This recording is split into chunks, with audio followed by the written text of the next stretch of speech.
ஓம் மங்களேஷாய வித்மகே சண்டிகா பிரியாய தீமகி தன்னோ சம்ஹார பைரவ பிரச்சோதயாது. நெக்ஸ்ட் ஜென் ஆஸ்ட்ரோ நேயர்கள் அனைவருக்கும் ஆஸ்ட்ரோ பூர்ணாவின் அன்பார்ந்த வணக்கங்கள். இன்னைக்கு நாம பார்க்கக்கூடிய சிறப்பு பதிவு அப்படின்னு பார்க்கும்போது சனி வக்ர பெயர்ச்சி பார்க்க போறோம். சனி வக்ர பெயர்ச்சி அப்படின்றது பாத்தீங்கன்னா இது பெயர்ச்சி கிடையாது. சனி பகவான் தன்னுடைய நிலையிலிருந்து இயல்பு நிலையிலிருந்து வக்ர தன்மைக்கு போகக்கூடிய ஒரு அமைப்பு தான் இந்த சனியினுடைய வக்ரத்தன்மை. இது எத்தனை மாதங்களுக்கு இருக்கு அப்படின்னு பார்த்தோம்னா 27ஆம் தேதி ஜூலை மாதம் வக்ரத்தன்மை அடையக்கூடிய அந்த சனி பகவான் 12ஆம் மாதம் அதாவது டிசம்பர் மாதம் 11ஆம் தேதி வரைக்கும் அந்த வக்ரத்தன்மையோட இருக்க போறார். தமிழ் மாத கணக்கிற்கு ஆடி மாதத்துல ஆரம்பிச்சு கார்த்திகை மாதம் வரைக்கும் இருக்க போகுது. கிட்டத்தட்ட ஒரு 4 மாதங்களுக்கு இந்த சனியினுடைய வக்ரத்தன்மை என மாதிரியாக செயல்பட போகுது.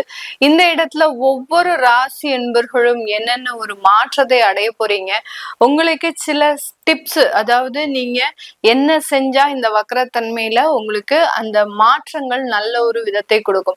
ஏன்னா ஒவ்வொருத்தருக்குமே பாத்தீங்கன்னா சனி வெவ்வேறு விதமாக செயல்படக்கூடிய ஒரு தன்மை. ஒரு நல்ல இடத்துல இருக்கு அப்படின்னா ஒரு 2 அடுத்து பாத்தீங்கன்னா 4 11 இந்த மாதிரியான இடத்துல இருக்கு அப்படின்னா அது வேறு விதமான ஒரு மாற்றத்தை கொடுக்கும். இதே இது மறைவு ஸ்தானமாகப்பட்ட அந்த 3 6 8 12ல இருக்கும் போது அதிகப்படியான பிரச்சனைகளை அதிகப்படியாக கொடுக்கக்கூடிய ஒரு அமைப்பாக இருக்கும். இந்த இயல்பு தன்மையில இருக்கக்கூடிய அந்த சனி பகவான் வக்ரத்தன்மையோடு திரும்பும் போது பாத்தீங்கன்னா வரக்கூடிய ஒரு வாய்ப்புகளும் வரக்கூடிய தோல்விகளும் பாத்தீங்கன்னா ரொம்பவும் விரைவாக வரக்கூடிய ஒரு நேரமாக இருக்கும். ஏன்னா சனி ஒரு குளிர்ந்த கிரகம், அதனுடைய இயல்பு தன்மையை மெதுவாக நகரக்கூடிய ஒரு அமைப்பு தான். இப்ப வக்ரத்தன்மை அடையும் போது ரொம்ப ஃபாஸ்டா அது செயல்பட போகுது. அந்த ஃபாஸ்டா செயல்படும் போது நமக்கு வரக்கூடிய சில வெற்றி வாய்ப்புகள் பாத்தீங்கன்னா நம்ம எதிர்பாராத நேரத்துல வரும். நம்ம எதிர்பார்த்திருக்கவே மாட்டோம் நமக்கு இந்த மாதத்துல இப்படி எல்லாம் இருக்கும் அப்படின்னு எதிர்பார்த்திருக்கவே மாட்டோம். அந்த சனியினுடைய வக்ரத்தன்மை அந்த வாய்ப்புகளை உங்களுக்கு மிகவும் துரிதமாக கொடுக்கும். அதே சமயம் ஏதாவது ஒரு பிரச்சனைகள் உங்களுக்கு ஜாதக ரீதியாக இருக்கு அப்படின்னா இந்த டயத்துல பாத்தீங்கன்னா நீங்க எதிர்பார்க்காத நேரத்துல அவமானங்கள், தேவையில்லாத கோர்ட்டு கேஸ் வழக்குகள் இது எல்லாத்தையுமே சட்டுன்னு கொடுத்துட்டு போயிடுவார். நீங்க அந்த பிரச்சனையை ஆராய்ந்து பாக்குறதுக்குள்ள அதனுடைய பாதிப்புகள் அப்படின்றது மிகுந்த ஒரு மனவேதனையை கொடுக்கக்கூடிய ஒரு தன்மையாக இருக்கும். அதனாலதான் யாரு நம்ம ஒரு மொழி வழக்குல சொல்லுவோம் அவன் சனி மாதிரி நம்மளுக்கு பிரச்சனையை கொடுக்குறான் அப்படின்ற மாதிரி சொல்லுவோம். அதனால அந்த சனியினுடைய தன்மை பாத்தீங்கன்னா ரொம்ப வலி வேதனை அடுத்த ஒரு ஜெனரேஷனுக்கு போகக்கூடிய அளவிற்கு அதனுடைய தன்மை இருக்கும். ஏன்னா கர்மகாரகன், நீங்க செய்யக்கூடிய ஒவ்வொரு விஷயங்களுக்கும் எதிர் வினைகள் அப்படின்றது இந்த சனி பகவான் மூலமாக வரப்போகுது. அதனால நம்ம இந்த இடத்துல நீங்க எந்த மாதிரியாக பிரிகாஷனா இருக்கும், எந்த இடத்துல நீங்க சில விதத்துல ரொம்ப எச்சரிக்கையாக இருக்கணும் அப்படின்றத நம்ம இந்த பதிவுல பார்க்க போறோம். இந்த சேனல்ல முதன்முறையா பாக்குறீங்க அப்படின்னா சப்ஸ்கிரைப் பண்ணிக்கோங்க, பெல் பட்டன்ல ஆல் ஆப்ஷன் சூஸ் பண்ணிக்கோங்க. கடகராசி என்பர்கள் காலபுருஷனுக்கு 4ஆம் இடமான சுகஸ்தானத்துல இருக்கக்கூடிய ராசி என்பர்கள். இந்த ராசியில சந்திரன் ஆட்சி பெறுகிறார். மனோகாரகன் அப்படின்னு சொல்லக்கூடிய அந்த சந்திரன் ஆட்சி பெறதுனால ஒரு ஸ்திரத்தன்மையான ஒரு முடிவு அப்படின்றது இந்த கடகராசி என்பவர்களுக்கு இருக்கும். இவர்களினுடைய முடிவை மற்றவர்களுக்காக மாற்ற மாட்டாங்க. அதுதான் இவர்களுக்கு இருக்கக்கூடிய சில நெகட்டிவான குணம் அப்படின்றது மற்றவர்களுக்கு தெரியும். இவங்க அவங்களுடைய முடிவுல அப்படியே ஸ்டெடியா இருக்கிறாங்க. நம்ம சொல்றத ஒரு காது கொடுத்து கேட்கறதே கிடையாது அப்படின்ற மாதிரியாக அந்த கடகராசி என்பர்கள் எப்போதுமே பாத்தீங்கன்னா அவர்களினுடைய முடிவுகளை மற்றவர்களுக்காக மாற்றிக்கொள்ளாதவர்கள் அப்படின்னு தான் சொல்லணும்.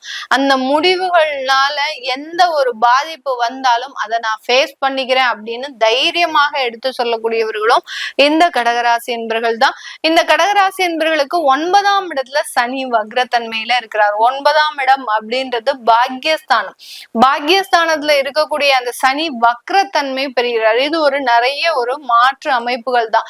நிறைய பேருக்கு முதல்ல சொல்ல போனா தந்தை வழி இருக்கக்கூடிய சில பிரச்சனைகள்லாம் இப்போ தீரக்கூடிய ஒரு நேரம். சில இடத்துல பாத்தீங்கன்னா கடகராசி என்பர்கள் அப்பாவும் பையனுக்கும் ஆகாது, அடுத்து பாத்தீங்கன்னா அப்பாவும் பொண்ணுக்கும் ஆகாது, 2 பேரும் எலியும் புனையுமா இருக்கிறாங்க, பாம்பும் கிரியுமா இருக்கிறாங்க, முகத்தை ஒருத்தருக்கு ஒருத்தர் பார்த்தாலே சண்டை போட்டுக்கிறாங்க. அந்த அப்பா ரொம்ப ஏதாவது தேவையில்லாம என்னைய நச்சரிச்சு டார்ச்சர் பண்ணிக்கிட்டே இருக்கிறாரு. இப்படி எல்லாம் இந்த சனி அந்த 9ஆம் இடத்துல இருக்கும் போது தேவையில்லாத பிரச்சனைகளை அந்த உறவுகள் உறவுகளுக்கு இடையே கொடுக்கக்கூடிய ஒரு நேரமாக இருந்திருக்கும். இப்ப இந்த இடத்துல 9ஆம் இடம் அப்படின்றது உயர்கல்வியையும் குறிக்கக்கூடிய ஒரு ஸ்தானம். இந்த இடத்துல பாத்தீங்கன்னா உயர்கல்விக்காக சில பேர் அப்ளை பண்ணவங்க எல்லாருமே பாத்தீங்கன்னா ரொம்ப ஸ்லோவா இருப்பாங்க. என்னவோ தெரியல மேடம், புக்கை திறந்தாலே எங்களுக்கு தூக்கமா வருது, அதை ஒரு ஸ்டெடியா எங்களால படிக்கவே முடியல அப்படின்ற மாதிரியான சில மந்தத்தன்மை அப்படின்றது இந்த இயல்பு தன்மையோட இருக்கும்போது அந்த சனி பகவான் கொடுப்பார். இப்போ வக்ரத்தன்மையில அந்த 9ஆம் இடத்துல இருக்கும்போது இது எல்லாமே மாறி அமையக்கூடிய ஒரு நேரம். குடும்பத்துல இருந்த சண்டை சச்சரவுகள் நீங்க போது, உங்களுடைய உயர்கல்விகள் பாதிக்கப்படாமல் நல்ல ஒரு வளர்ச்சியை நோக்கி பயணிக்க போறீங்க. அடுத்து பார்த்தீங்கன்னா வெளிநாட்டு பயணம் அப்படின்றது உங்களுக்கு அதிகரிக்கக்கூடிய ஒரு நேரமாக தான் இந்த கடகராசி என்பர்களுக்கு இருக்க போகுது. இந்த கடகராசி என்பர்களுக்கு அந்த சனி பகவான் 3ஆம் பார்வையாக உங்களுடைய 11ஆம் இடத்தை பாக்குறார். நல்ல வருமானம் கொட்டி வரக்கூடிய ஒரு நேரம். எவ்வளவுக்கு எவ்வளவு ஒண்ணுமே வருமானமே இல்லை அப்படின்னு இருந்தீங்களோ இந்த கடகராசி என்பர்கள் இந்த காலகட்டத்துல நல்ல ஒரு வருமான வளர்ச்சியை அடையக்கூடிய ஒரு நேரமாக இருக்கும். சில பேருக்கு பாத்தீங்கன்னா கடகராசி என்பர்களுக்கு இவர்களினுடைய ப்ராப்பர்ட்டி சம்பந்தப்பட்ட சில இஷ்யூஸ் எல்லாம் இருக்கும். அது எல்லாத்தையுமே இந்த காலகட்டம் தீர்த்து வைக்கக்கூடிய ஒரு நேரமாக தான் இந்த சனி வக்ரத்தன்மை முழுமையான ஒரு மாற்றத்தை கொடுக்க போகுது. அடுத்து சனி 7ஆம் பார்வையாக உங்களுடைய 3ஆம் இடத்தை பார்க்கிறார், வக்ரத்தன்மையோடு பார்க்கிறார். அதனால உடன் பிறந்தவர்களோடு சண்டை சச்சரவுகள் அப்படின்றது கண்டிப்பாக இருக்கக்கூடிய ஒரு நேரம். என்னுடைய தம்பி சொன்ன பேச்சு கேட்க மாட்டேங்கிறாங்க, என்னுடைய சொன்ன பேச்சு கேட்க மாட்டேங்கிறாங்க, வீட்டுக்கு அடங்காத ஒரு குழந்தையாக இருக்கு, இப்படி எல்லாம் அந்த உடன் பிறந்தவர்களுக்கு ஒரு கெட்ட பெயர்களை தேவையில்லாமல் கொடுக்கக்கூடிய ஒரு தருணமாக தான் இந்த சனி வக்ரத்தன்மை இந்த கடகராசி என்பர்களுக்கு இருக்கும்.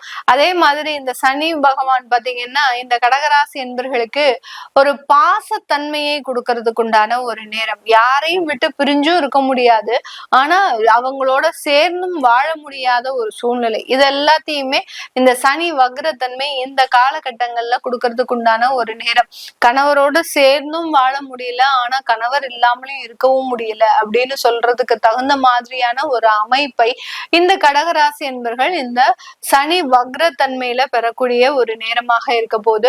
அடுத்து உங்களுடைய 6ஆம் இடத்தை, அதாவது கடகராசி என்பர்களினுடைய 6ஆம் இடத்தை சனி பகவான் 10ஆம் பார்வையாக பார்க்கிறார். இதனால வேலை ரீதியான சில உயர்வுகளை இந்த கடகராசி என்பர்கள் பெற போறாங்க.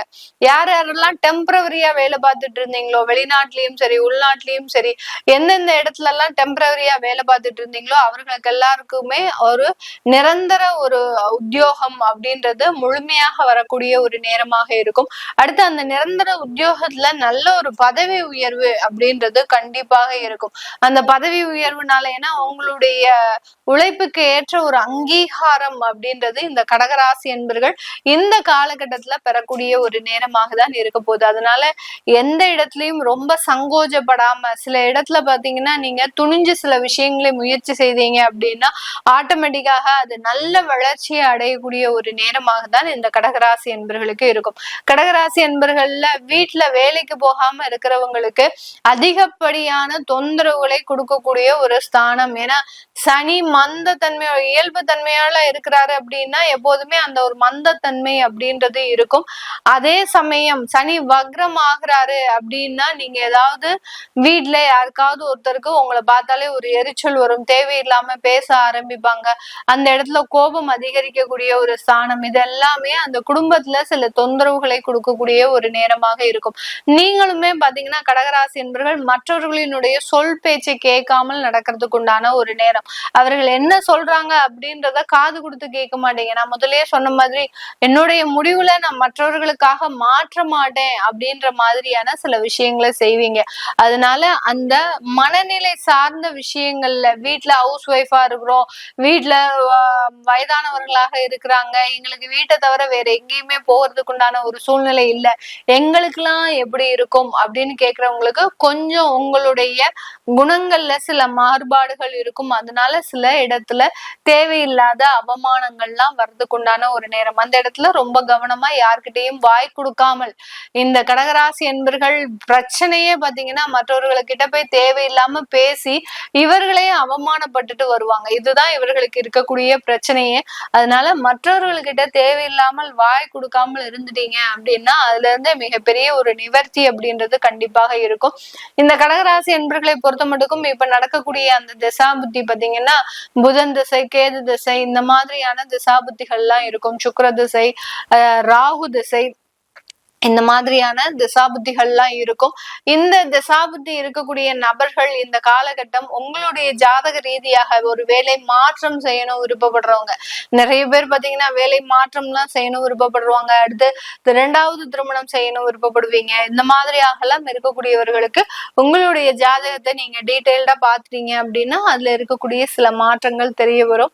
அடுத்து இந்த இடத்துல இந்த கடகராசி என்பர்கள் இந்த 4 மாத காலகட்டத்திற்கு நீங்க என்ன விஷயங்கள்ல ரொம்ப கேர்ஃபுல்லா இருக்கணும் அப்படின்னா, நான் முதலே சொன்ன மாதிரி யார்கிட்டையும் தேவையில்லாத ஒரு வம்புகளை, அதாவது வம்பு வழக்குகளை வாங்கிட்டு வந்துருவீங்க. அதனால பெரிய அளவுக்கு யார்கிட்டையும் ரொம்ப கான்வர்சேஷன் வச்சுக்காதீங்க. அடுத்து பாத்தீங்கன்னா உங்களுடைய உடன் பிறந்தவர்கள்கிட்ட ரொம்ப பினான்சியல் டிரான்சாக்சன் வச்சுக்க கூடாது. என்னுடைய உடன் பிறந்தவர்கள் தானே, என்னுடைய கூட பிறந்த சகோதரர்கள் தானே, அவங்க கிட்ட வச்சுக்கிட்டா என்ன அர்த்தம் அப்படின்ற மாதிரியா கேட்க கூடாது. ஏன்னா இந்த இடத்துல வரக்கூடிய சில கான்ஃபிளிக்ஷன்ஸ் அப்படின்றது மிகப்பெரிய ஒரு பாதிப்பை இந்த கடகராசி என்பர்களுக்கு கொடுக்கும். அடுத்து பாத்தீங்கன்னா இரண்டாவது திருமணம் சம்பந்தப்பட்ட விஷயங்கள்ல தேவையில்லாத பாதிப்புகளை கொடுக்கறதுக்கு உண்டான ஒரு நேரம். அதனால இந்தந்த இடத்துல எல்லாம் நீங்க பிரச்சனைகளை சந்திக்க போறீங்க. மீதி எல்லா இடத்துலயுமே உங்களுக்கு நல்லதுதான் நடக்க போகுது. அதனால இந்த கடகராசி என்பர்கள் இந்த காலகட்டம் செய்யக்கூடிய ஒரு முக்கியமான ஒரு பரிகாரம் அப்படின்னு கேட்டீங்கன்னா, உங்களுடைய ராசிக்கு 9ஆம் இடத்துல சனி பகவான் வக்கரத்தன்மையோட இருக்கிறதுனால இந்த இடத்துல இந்த கடகராசி என்பர்கள் உங்களுடைய ஊர்ல இருக்கக்கூடிய காவல் தெய்வங்களுக்கு, நீங்க எந்த ஊர்ல இருக்கிறீங்களோ அந்த ஊர்ல இருக்கக்கூடிய காவல் தெய்வங்களுக்கு சனிக்கிழமை நல்லெண்ணெய் வாங்கி கொடுங்க. ஏன்னா 9ஆம் இடம் அப்படின்றது பாக்யஸ்தானம். அந்த பாக்யஸ்தானத்துல சனி வக்கரத்தன்மையோட இருக்கும்போது இங்க குலதெய்வ ஆசிர்வாதம் இல்ல, அடுத்து பாத்தீங்கன்னா உங்களுடைய பூர்வீகத்துல பிரச்சனைகள் இருக்கு அப்படின்ற மாதிரியான ஒரு ஜோதிட ரீதியான ஒரு பலன்கள் இருக்கும். இதற்கு ஒரு பிராயச்சித்தமாக உங்களுடைய காவல் தெய்வங்களுக்கு நீங்க சனிக்கிழமை நல்லெண்ணெய் காப்பு செய்யும் போது அதற்குண்டான விஷயங்கள் நல்ல ஒரு தீர்வை கொடுக்கக்கூடிய ஒரு நேரமாக இருக்கும். இது உங்களுடைய ஜாதக ரீதியாக நீங்க சில இடத்துல நீங்க அதை பார்த்துக்கலாம். அப்படி பார்க்கணும் விருப்பப்படுறவங்க கீழே இருக்கக்கூடிய நம்பருக்கு வாட்ஸ்அப்ல மெசேஜ் அனுப்புங்க. அதற்குண்டான விவரங்கள் தெரிய வரும். உங்களிடமிருந்து விடைபெறுவது உங்கள் ஆஸ்ட்ரோ பூர்ணா. நன்றி, வணக்கம்.